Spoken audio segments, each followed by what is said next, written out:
अब धूपोपाख्यान पृथ्वी से लेकर कबूतर तक 8 गुरुओं की कथा।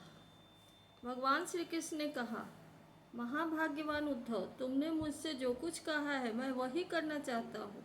ब्रह्मा, शंकर और इंद्रादि लोकपाल भी अब यही चाहते हैं कि मैं उनके लोकों में होकर अपने धाम को चला जाऊँ। पृथ्वी पर देवताओं का जितना काम करना था उसे मैं पूरा कर चुका। इसी काम के लिए ब्रह्मा जी की प्रार्थना से मैं बलराम जी के साथ अवतीर्ण हुआ था। अब यह जदुवंश जो ब्राह्मणों के शाप से भस्म हो चुका है, पारस्परिक फूट और युद्ध से नष्ट हो जाएगा। आज के 7वें दिन समुद्र इस पूरी द्वारका को समुद्र में डुबो देगा। प्यारे उद्धव, जिस क्षण मैं मर्त्यलोक का परित्याग कर दूंगा उसी क्षण इसके सारे मंगल नष्ट हो जाएंगे और थोड़े ही दिनों में पृथ्वी पर कलयुग का बोलबाला हो जाएगा। जब मैं इस पृथ्वी का त्याग कर दूं तब तुम इस पर मत रहना, क्योंकि साधु उद्धव, कलयुग में अधिकांश लोगों की रुचि अधर्म में ही रहेगी। अब तुम अपने आत्मीय स्वजन और बंधु बांधवों का स्नेह संबंध छोड़ दो और अनन्य प्रेम से मुझ में अपना मन लगाकर समदृष्टि से पृथ्वी में स्वच्छंद विचरण करो। इस जगत में जो कुछ मन से सोचा जाता है, वाणी से कहा जाता है, नेत्रों से देखा जाता है और श्रवण आदि इंद्रियों से अनुभव किया जाता है, वह सब नाशवान है, सपने की तरह मन का विलास है। इसलिए माया मात्र है, मिथ्या है, ऐसा समझ लो। जिस पुरुष का मन अशांत है, असंयत है, उसी को पागल की तरह अनेकों वस्तुएं मालूम पड़ती है। वास्तव में यह चित्त का भ्रम ही है। नानात्व का भ्रम हो जाने पर ही यह गुण है और यह दोष, इस प्रकार की कल्पना करनी पड़ती है। जिसकी बुद्धि में गुण और दोष का भेद बैठ गया है, दृढ़मूल हो गया है, उसी के लिए कर्म, कर्म और विकर्म रूप भेद का प्रतिपादन हुआ है। इसलिए उद्धव, तुम पहले अपनी समस्त इंद्रियों को अपने वश में कर लो, उनकी बागडोर अपने हाथ में ले लो और केवल इंद्रियों को ही नहीं, चित्त की समस्त वृत्तियों को भी रोक लो और फिर ऐसा अनुभव करो कि यह सारा जगत अपने आत्मा में ही फैला हुआ है और आत्मा मुझ सर्वात्मा इंद्रियातीत ब्रह्म से एक है, अभिन्न है। जब वेदों के मुख तात्पर्य निश्चय रूप ज्ञान और अनुभव रूप विज्ञान से भली भांति संपन्न होकर तुम अपने आत्मा के अनुभव में ही आनंद मग्न रहोगे और संपूर्ण देवता आदि शरीरधारियों के आत्मा हो जाओगे, इसलिए किसी भी विघ्न से तुम पीड़ित नहीं हो सकोगे, क्योंकि उन विघ्नों और विघ्न करने वालों की आत्मा भी तुम ही होगे। जो पुरुष गुण और दोष बुद्धि से अतीत हो जाता है वह बालक के समान निषिद्ध कर्म से निवृत्त हो जाता है, परंतु दोष बुद्धि से नहीं। वह विहित कर्म का अनुष्ठान करता है, परंतु गुण बुद्धि से नहीं। जिसने श्रुतियों के तात्पर्य का यथार्थ ज्ञान ही नहीं प्राप्त कर लिया बल्कि उसका साक्षात्कार भी कर लिया और इस प्रकार जो अटल निश्चय से संपन्न हो गया है, वह समस्त प्राणियों का हितैषी सुहृद होता है और उसकी वृत्तियां सर्वथा शांत रहती है। वह समस्त प्रतीयमान विश्व को मेरा ही स्वरूप, आत्मा स्वरूप देखता है, इसलिए उसे फिर कभी जन्म मृत्यु के चक्कर में नहीं पड़ना पड़ता। श्री सुखदेव जी कहते हैं, परीक्षित, जब भगवान श्री कृष्ण ने इस प्रकार आदेश दिया तब भगवान के परम प्रेमी उद्धव जी ने उन्हें प्रणाम करके तत्व ज्ञान की प्राप्ति की इच्छा से यह प्रश्न किया। उद्धव जी ने कहा, भगवान, आप ही समस्त योगियों की गुप्त पूंजी, योगों के कारण और योगेश्वर है। आप ही समस्त योगों के आधार, उनके कारण और योग स्वरूप भी है। आपने मेरे परम कल्याण के लिए उस संन्यास रूप त्याग का उपदेश किया है, परंतु अनंत, जो लोग विषयों के चिंतन और सेवन में घुल मिल गए हैं, विषय आत्मा हो गए हैं, उनके लिए विषय भोगों और कामनाओं का त्याग अत्यंत कठिन है। सर्वस्वरूप उनमें भी जो लोग आपसे विमुख हैं, उनके लिए तो इस प्रकार का त्याग सर्वथा असंभव ही है, ऐसा मेरा निश्चय है। प्रभु, मैं भी ऐसा ही हूँ। मेरी मति इतनी मूढ़ हो गई है कि यह मैं हूँ, यह मेरा है, इस भाव से मैं आपकी माया के खेल, देह और देह के संबंधी स्त्री पुत्र धन आदि में डूब रहा हूँ। अतः भगवान, आपने जिस संन्यास का उपदेश किया है उसका तत्व मुझ सेवक को इस प्रकार समझाइए कि मैं सुगमता पूर्वक उसका साधन कर सकूं। हे प्रभु, आप भूत, भविष्य, वर्तमान इन तीनों कालों से अबाधित एकरस सत्य है। आप दूसरे के द्वारा प्रकाशित नहीं, स्वयं प्रकाश आत्म स्वरूप है। प्रभु, मैं समझता हूँ कि मेरे लिए आत्म तत्व का उपदेश करने वाला आपके अतिरिक्त देवताओं में भी कोई नहीं है। ब्रह्मा आदि जितने बड़े बड़े देवता हैं, वे सब शरीराभिमानी होने के कारण आपकी माया से मोहित हो रहे हैं। उनकी बुद्धि माया के वश में हो गई है। यही कारण है कि वे इंद्रियों से अनुभव किए जाने वाले बाह्य विषयों को सत्य मानते हैं। इसीलिए मुझे आप ही उपदेश दीजिए। भगवान, इसी से चारों ओर के दुखों की दावाग्नि से जलकर और विरक्त होकर मैं आपकी शरण में आया हूँ। आप निर्दोष, देश काल से अपरिछिन्न, सर्वज्ञ, सर्वशक्तिमान और अविनाशी, वैकुंठ लोक के निवासी एवं नर के नित्य सखा नारायण है। अतः आप ही मुझे उपदेश कीजिए। भगवान श्री कृष्ण ने कहा, उद्धव, संसार में जो मनुष्य यह जगत क्या है, इसमें क्या हो रहा है इत्यादि बातों का विचार करने में निपुण है, वे चित्त में भरी हुई अशुभ वासनाओं को अपने आप को स्वयं अपनी विवेक शक्ति से ही प्रायः बचा लेते हैं। समस्त प्राणियों का, विशेषकर मनुष्य का आत्मा अपने हित और अहित का उपदेशक गुरु है, क्योंकि मनुष्य अपने प्रत्यक्ष अनुभव और अनुमान के द्वारा अपने हित अहित का निर्णय करने में पूर्णतः समर्थ है। सांख्य योग विशारद धीर पुरुष इस मनुष्य जोनि में इंद्रिय शक्ति, मन शक्ति आदि के आश्रयभूत मुझ आत्म तत्व को पूर्णतः प्रकट रूप से साक्षात्कार कर लेते हैं। मैंने एक पैर वाले, दो पैर वाले, तीन पैर वाले, चार पैर वाले, चार से अधिक पैर वाले और बिना पैर के इत्यादि अनेक प्रकार के शरीरों का निर्माण किया है। उनमें मुझे सबसे अधिक प्रिय मनुष्य का ही शरीर है। इस मनुष्य शरीर में एकाग्रचित्त, तीक्ष्ण बुद्धि, पुरुष बुद्धि आदि ग्रहण किए जाने वाले हेतुओं से, जिससे कि अनुमान भी होता है, अनुमान से अग्राह्य अर्थात अहंकार आदि विषयों से भिन्न मुझ सर्व प्रवर्तक ईश्वर को साक्षात अनुभव करते हैं। इस विषय में महात्मा लोग एक प्राचीन इतिहास कहा करते हैं।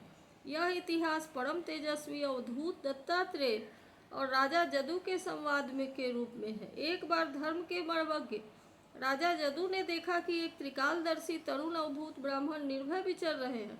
तब उन्होंने उनसे यह प्रश्न किया।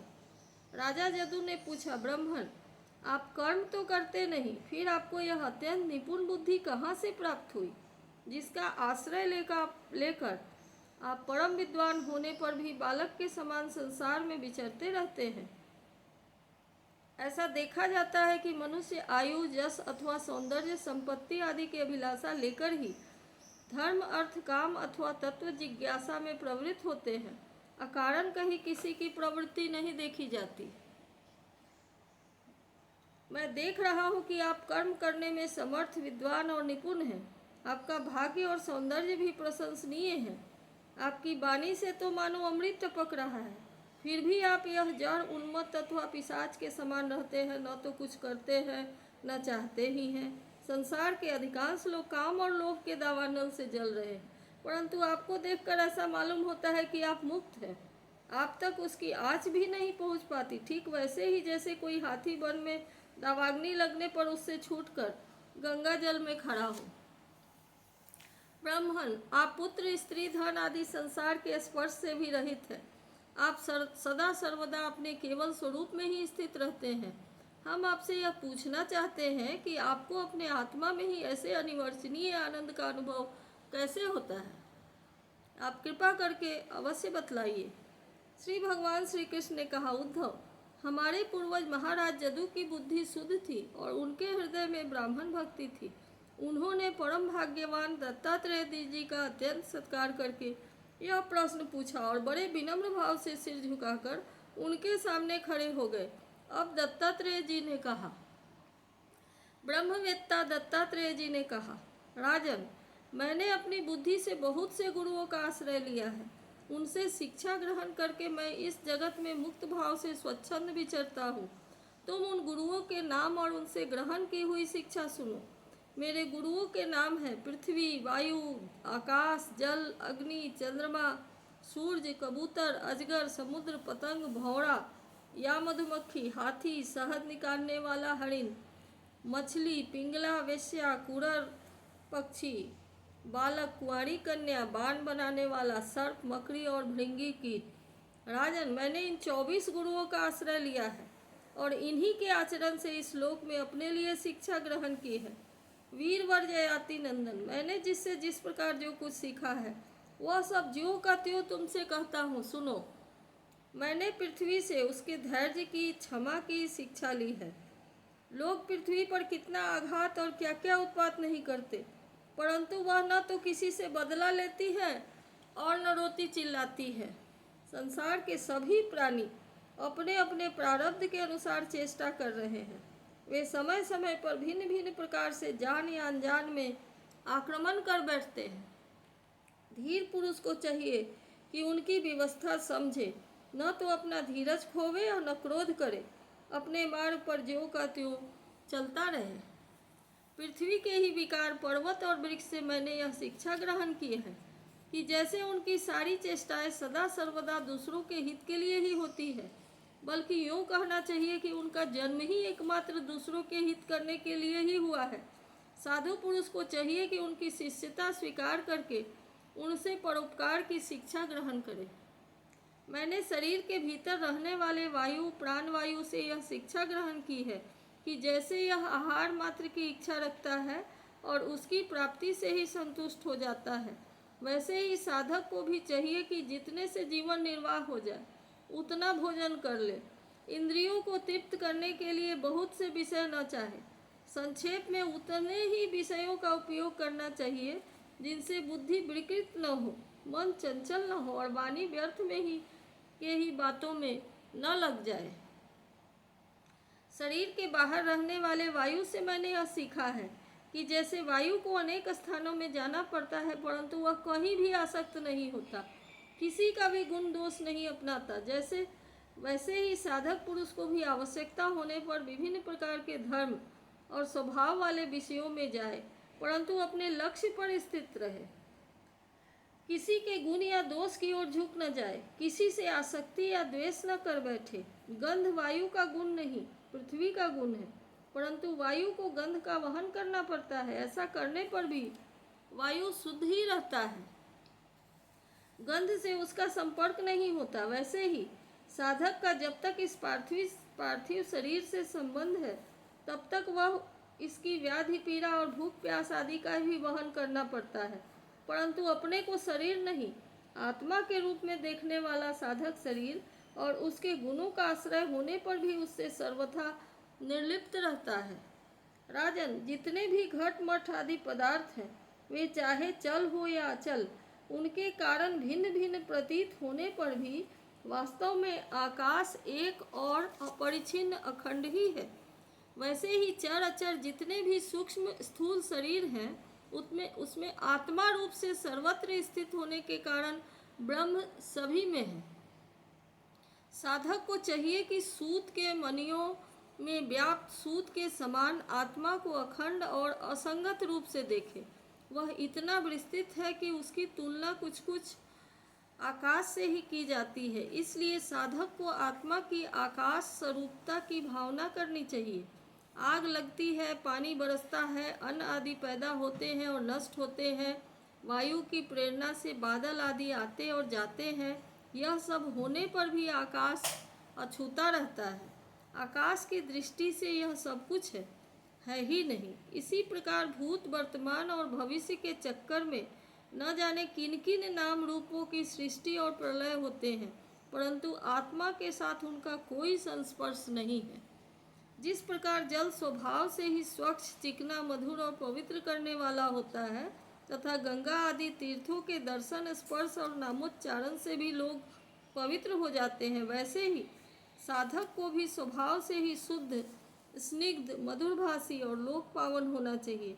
जल से शिक्षा ग्रहण करने वाला अपने दर्शन, स्पर्श और नामोच्चारण से लोगों को पवित्र कर देता है।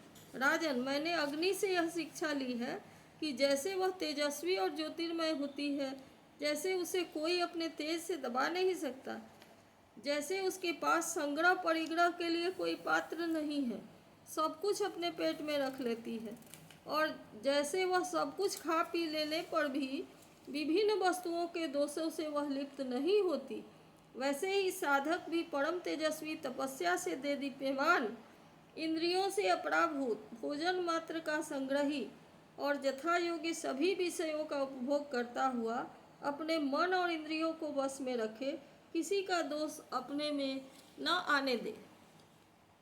जैसे अग्नि कहीं लकड़ी आदि में अप्रकट रहती है और कहीं प्रकट, वैसे ही साधक भी कहीं गुप्त रहे और कहीं प्रकट हो जाए। वह कहीं कहीं ऐसे रूप में भी प्रकट हो जाता है जिससे कल्याण कामी पुरुष उसकी उपासना कर सके। वह अग्नि के समान ही भिक्षा रूप हवन करने वालों के अतीत और भावी अशुभ को भस्म कर देता है तथा सर्वत्र अन्न ग्रहण करता है। साधक पुरुष को इसका विचार करना चाहिए कि जैसे अग्नि लंबी चौड़ी टेढ़ी सीधी लकड़ियों में रहकर उनके समान ही सीधी टेढ़ी या लंबी चौड़ी दिखाई पड़ती है, वास्तव में वह वैसी है ही नहीं। वैसे ही सर्वव्यापक आत्मा भी अपनी माया से रचे हुए कार्य कारण रूप जगत में व्याप्त होने के कारण उन वस्तुओं के नाम रूप से कोई संबंध न होने पर भी उनके रूप में प्रतीत होने लगता है।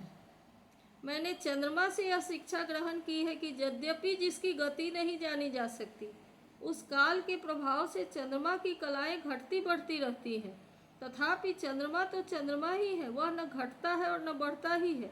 वैसे ही जन्म से लेकर मृत्यु पर्यंत जितनी भी अवस्थाएं हैं वह शरीर की है, आत्मा से उनका कोई संबंध नहीं है। जैसे आग की लपट अथवा दीपक की लौ क्षण क्षण में उत्पन्न और नष्ट होती है, उनका यह क्रम निरंतर चलता रहता है परंतु दिख नहीं पड़ता, वैसे ही जल प्रवाह के समान वेगवान काल के द्वारा क्षण क्षण में प्राणियों के शरीर की उत्पत्ति और विनाश होता रहता है, परंतु अज्ञानवश वह दिखाई ही नहीं पड़ता। राजन, मैंने सूर्य से यह शिक्षा ग्रहण की है कि जैसे वे अपनी किरणों से पृथ्वी का जल खींचते और समय पर उसे बरसा देते हैं, वैसे ही योगी पुरुष इंद्रियों के द्वारा समय पर विषयों का ग्रहण करता है और समय आने पर उनका त्याग, उनका दान भी कर देता है। किसी भी समय उसे इंद्रिय की किसी भी विषय में आसक्ति नहीं होती। स्थूल बुद्धि पुरुषों को जल के विभिन्न पात्रों में प्रतिबिंबित हुआ सूर्य उन्हीं में प्रविष्ट सा होकर भिन्न भिन्न दिखाई पड़ता है, परंतु इससे स्वरूपतः सूर्य अनेक नहीं हो जाता। वैसे ही चल अचल उपाधियों के भेद से ऐसा जान पड़ता है कि प्रत्येक व्यक्ति में आत्मा अलग अलग है, परंतु जिनको ऐसा मालूम होता है कि उनकी बुद्धि मोटी है, असल में बात तो यह है कि आत्मा सूर्य के समान एक ही है, स्वरूपतः उनमें कोई भेद नहीं है। राजन, कहीं किसी के साथ अत्यंत स्नेह अथवा आसक्ति नहीं करनी चाहिए, अन्यथा उसकी बुद्धि अपना स्वातंत्र्य खोकर दीन हो जाएगी और उसे कबूतर की तरह अत्यंत क्लेश उठाना पड़ेगा। राजन, किसी जंगल में एक कबूतर रहता था। उसने एक पेड़ पर अपना घोंसला बना रखा था। अपनी मादा कबूतरी के साथ वह कई वर्षों तक उसी घोंसले में रहा। उस कबूतर के जोड़े के हृदय में निरंतर एक दूसरे के प्रति स्नेह की वृद्धि होती जाती थी। उसे गृहस्थ धर्म में इतने आसक्त हो गए थे कि उन्होंने एक दूसरे की दृष्टि से दृष्टि, अंग से अंग और बुद्धि से बुद्धि बांध रखा था। उनका एक दूसरे पर इतना विश्वास हो गया था कि वे निशंक होकर वहाँ की वृक्षावली में एक साथ सोते बैठते, घूमते फिरते, ठहरते, बातचीत करते, खेलते और खाते पीते थे। राजन, कबूतरी पर कबूतर का इतना प्रेम था कि वह जो कुछ चाहती कबूतर बड़े से बड़ा कष्ट उठाकर उसकी कामना पूर्ण करता। वह कबूतरी भी अपने कामुक पति की कामनाएं पूर्ण करती। समय आने पर कबूतरी को पहला गर्भ रहा। उसने अपने पति के साथ ही घोंसले में अंडे दिए। भगवान की अचिंत्य शक्ति के समय आने पर वे अंडे फूट गए और उनमें से हाथ पैर वाले बच्चे निकल आए। उनका एक एक अंग और रोए अत्यंत कोमल थे। उन पर कबूतर कबूतरी की आंखें और अपने बच्चों पर लग गई। वे बड़े प्रेम से, आनंद से अपने बच्चों का लालन पालन, लाड़ प्यार करते और मीठी बोली उनकी गुर्रुगु सुनकर आनंद मग्न हो जाते थे। बच्चे तो सदा सर्वदा प्रसन्न ही रहते हैं। वे जब अपने सुकुमार पंखों से माँ बाप का स्पर्श करते, कूजते, भोली भाली चेष्टाएं करते और फुदक फुदक कर अपने माँ बाप के पास दौड़ आते, तब कबूतर कबूतरी आनंद मग्न हो जाते थे। राजन, सच पूछो तो वे कबूतर कबूतरी भाग्यवान की माया से मोहित हो रहे थे। उनका हृदय एक दूसरे के स्नेह बंधन से बंध रहा था। वे अपने नन्हे नन्हे बच्चों के पालन पोषण में इतने व्यग्र रहते कि उन्हें दीन दुनिया लोक परलोक की याद ही नहीं रहती।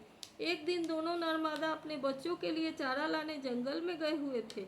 क्योंकि अब उनका कुटुंब बहुत बढ़ गया था, वे चारे के लिए चिरकाल तक जंगल में चारों ओर चित्त से विचरते रहते। इधर एक बहेलिया घूमता घूमता संयोगवश उनके घोंसले की ओर आ निकला। उसने देखा कि घोंसले के आसपास कबूतर के बच्चे फुदक रहे हैं। उसने जाल फैलाकर उन्हें पकड़ लिया। कबूतर कबूतरी बच्चों को खिलाने पिलाने के लिए हर समय उत्सुक रहा करते थे। अब वे चारा लेकर अपने घोंसले के पास आए। कबूतरी ने देखा कि मैं उसके नन्हे नन्हे बच्चे उनके हृदय के टुकड़े जाल में फंसे हुए हैं और दुख से चेचे कर रहे हैं। उन्हें ऐसी स्थिति में देखकर कबूतरी के दुख की सीमा न रही। वह रोती चिल्लाती उनके पास दौड़ आई।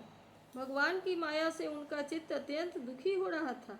वह उमड़ते हुए स्नेह की रस्सी से जकड़ी हुई थी। अपने बच्चों को जाल में फंसा देखकर उसे अपने शरीर की भी सुध बुध नहीं रही और स्वयं ही जाकर जाल में फंस गई।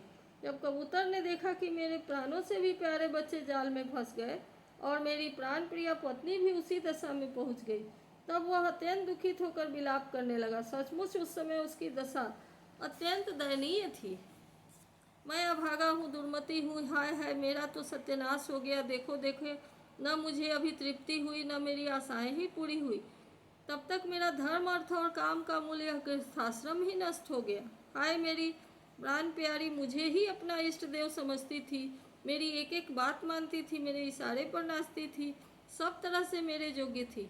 आज वह मुझे सूने घर में छोड़कर हमारे सीधे साधे निश्चल बच्चों के साथ स्वर्ग सिधार रही है। मेरे बच्चे मर गए, मेरी पत्नी जाती रही, मेरा अब यह संसार में क्या काम है। मुझ दीन का यह विधुर जीवन, बिना गृहिणी का जीवन, जलन का व्यथा का जीवन है। अब मैं इसे सूने घर में किसके लिए जीऊं। राजन, कबूतर के बच्चे जाल में फंसकर तड़फड़ा रहे थे। स्पष्ट दिख रहा था कि वे मौत के पंजे में हैं, परंतु वह मूर्ख कबूतर यह सब देखते हुए भी इतना दीन हो रहा था कि स्वयं जानबूझकर जाल में कूद पड़ा। राजन, वह बहेलिया बड़ा ही क्रूर था। गृहस्थाश्रमी कबूतर कबूतरी और उनके बच्चों के मिल जाने पर उसे बड़ी प्रसन्नता हुई। उसने समझा कि मेरा काम बन गया और वह उन्हें लेकर चलता बना। जो कुटुंबी है, विषयों और लोगों के संग साथ में ही जिसे सुख मिलता है, स्वयं अपने कुटुंब के भरण पोषण में ही जो सारी सुध बुध खो बैठा है, उसे कभी शांति नहीं मिल सकती। वह उसी कबूतर के समान अपने कुटुंब के साथ कष्ट पाता है। यह मनुष्य शरीर मुक्ति का खुला हुआ द्वार है। उसे पाकर भी जो कबूतर की तरह अपनी घर गृहस्थी में ही फंसा हुआ है, वह बहुत ऊंचे तक चढ़कर गिर रहा है। शास्त्र की भाषा में वह आरूढ़ चित्त है। इति श्रीमद्भागवत महापुराणे पारमहंस्या संहितायां एकादश स्कंधे सप्तमोऽध्यायः।